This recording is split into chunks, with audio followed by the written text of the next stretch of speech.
Alors, bonjour à tous, et tout particulièrement aux enfants qui sont présents dans cet amphithéâtre, même si je salue les adultes aussi.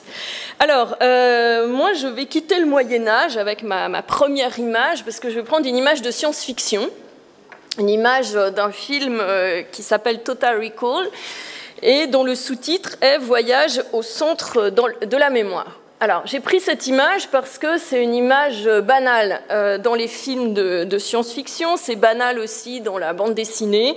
Bref, ça fait partie de stéréotypes, d'images récurrentes qu'on voit traîner un peu partout quand on parle de science-fiction. Alors, ce que vous voyez dans ces images, c'est un monsieur qui est assis donc dans un siège et il est ligoté parce qu'évidemment... ça se fait sous contrainte, il est ligoté et il y a des câbles électriques qui sont branchés sur sa tête.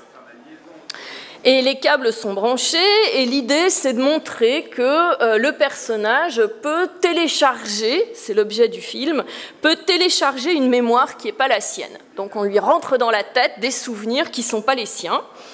Et ce qu'on essaye de montrer, c'est que donc il peut choisir d'une certaine façon cette mémoire. Si c'est sous contrainte, on la lui impose, mais en tout cas, on peut la faire rentrer dans sa tête. Et dans Total Recall, il y a une méchante société qui détient des stocks de souvenirs et qui peut ainsi les télécharger dans la tête des individus. Alors, ce que je voudrais essayer de vous montrer, c'est que ce type de représentation, ce type d'image sur la mémoire ne marche pas. Ne sont pas pertinentes. Et je vais essayer de vous expliquer rapidement pourquoi. Quand on a ce type d'image, on a le sentiment que les souvenirs sont des entités fixes qu'on pourrait de surcroît dématérialiser et qu'on pourrait transmettre comme ça d'individu en individu de manière finalement anonyme. Alors, en fait, un souvenir n'est pas quelque chose comme une petite entité fixe. Un souvenir, c'est quelque chose qui est lié à la vie d'une personne, qui est lié à des conditions particulières dans lesquelles ce souvenir s'est constitué. Alors, si on pose une question très simple à partir de cette image de science-fiction, une question très simple qui est de savoir est-ce que vraiment les souvenirs n'appartiennent à personne? Est-ce que je peux concevoir des souvenirs complètement anonymes et donc transférables? Eh bien, il suffit de se mettre dans des situations très simples pour découvrir que ça ne fonctionne pas comme ça. Alors, nous avons des souvenirs communs.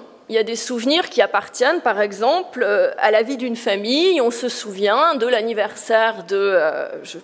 hier, j'avais parlé de Marie, aujourd'hui, ça sera Marguerite, voilà. On se souvient de l'anniversaire de Marguerite, on se souvient du Noël de l'année dernière, on se souvient des vacances d'été. Et parfois... et c'est là que ça se complique, parfois on n'est pas d'accord dans la manière de se souvenir. C'est-à-dire qu'un tel pense que ça s'est passé comme ça, ce Noël, et un autre n'est pas d'accord et estime que ça s'est passé autrement. Donc plus d'une fois ça a dû vous arriver, vous vous retrouvez face à une situation tout à fait irritante qui est qu'on n'est pas d'accord sur la manière dont ça s'est passé. Autrement dit, nos souvenirs diffèrent alors même qu'on était tous présents à cet événement. Donc on va se disputer pour savoir qui a raison et parfois les deux ont raison. Parfois, les deux ont raison, ils ont bien été présents, ils étaient bien là lors de cet anniversaire ou lors de cette, je sais pas quoi, fête de famille. Ils ont bien raison, ils ont bien vécu la même chose, mais ils n'en ont pas gardé la même trace ou ils n'ont pas été sensibles aux mêmes aspects. Parfois donc, à la question « tu te souviens ?», on n'est pas d'accord sur la réponse, voire on ne se souvient pas du tout. À la question « tu te souviens ?», on ne sait pas quoi dire. Et pourtant, on était bien là. J'étais bien là pendant ces vacances, au bord de la mer, mais je ne me souviens pas de tel épisode que pourtant on me raconte. On a dans ces cas-là ce qu'on appelle un trou de mémoire, comme si le souvenir avait disparu et comme si on ne savait plus. Et enfin, une dernière situation pour montrer que le souvenir, ce n'est pas une entité fixe qui pourrait être transmissible comme ça par câble électrique, c'est que parfois le souvenir revient sans qu'on l'attende. Il revient tout seul, il remonte, comme une bulle à la surface de l'eau, il remonte tout seul par une association d'idées, c'est-à-dire une autre image, un son, une odeur, qui fait ressurgir quelque chose qu'on pensait disparu.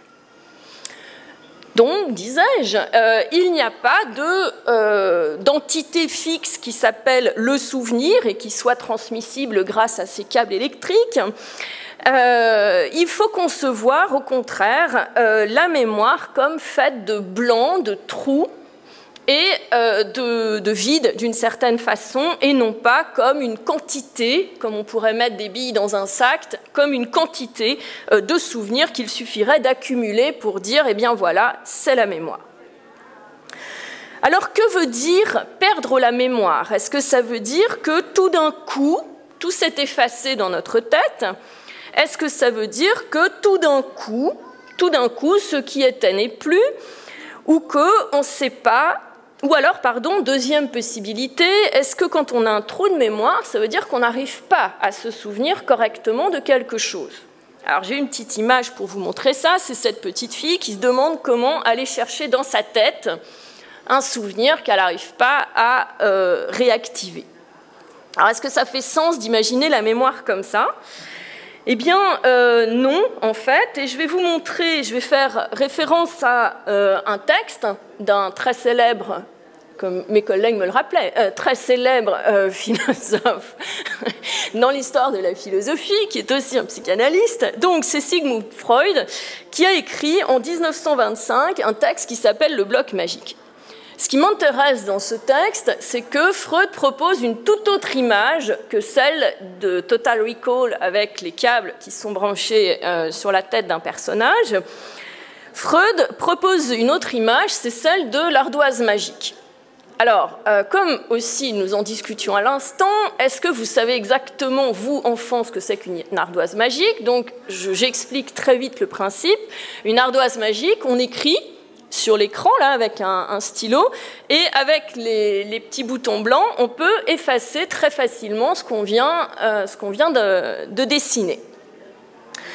Alors, l'image de l'ardoise magique, elle vient d'où et elle veut dire quoi? Alors, Freud part d'une idée très simple. Quand je veux me souvenir de quelque chose, je l'écris.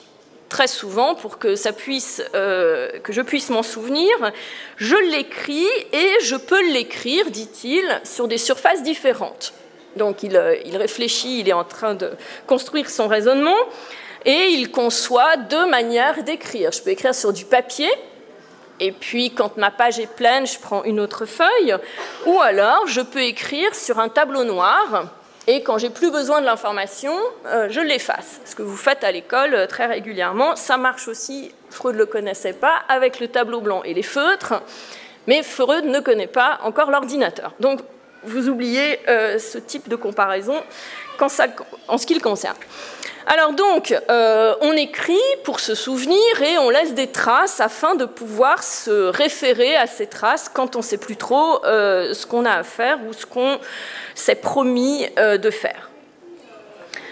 Alors Freud pense que la mémoire fonctionne de manière encore plus subtile que ces feuilles de papier ou que ces inscriptions sur des tableaux. Il pense que ça fonctionne comme une ardoise magique et il a une belle métaphore, une belle explication de ce point, en disant qu'en fait, la mémoire, c'est à la fois une main qui écrit et une main qui efface. Et il y a une main qui écrit, une main qui efface en même temps. Et donc la mémoire, on est très loin du schéma ou de la représentation que je vous donnais tout à l'heure avec Total Recall. La mémoire, c'est quelque chose qui ne cesse d'enregistrer et d'effacer ce qui a été enregistré. La main qui écrit et la main qui efface travaillent en même temps. Et donc, si on passe à la question du souvenir, eh bien, je me souviens et j'oublie en même temps. Et donc, pour Freud, ce qui est très intéressant, c'est que dans ce travail de la mémoire, rien ne disparaît jamais complètement. C'est-à-dire que ce que j'ai effacé, en fait, il en reste une trace quelque part que j'ai recouverte par d'autres traces, d'autres souvenirs, d'autres événements qui se sont produits.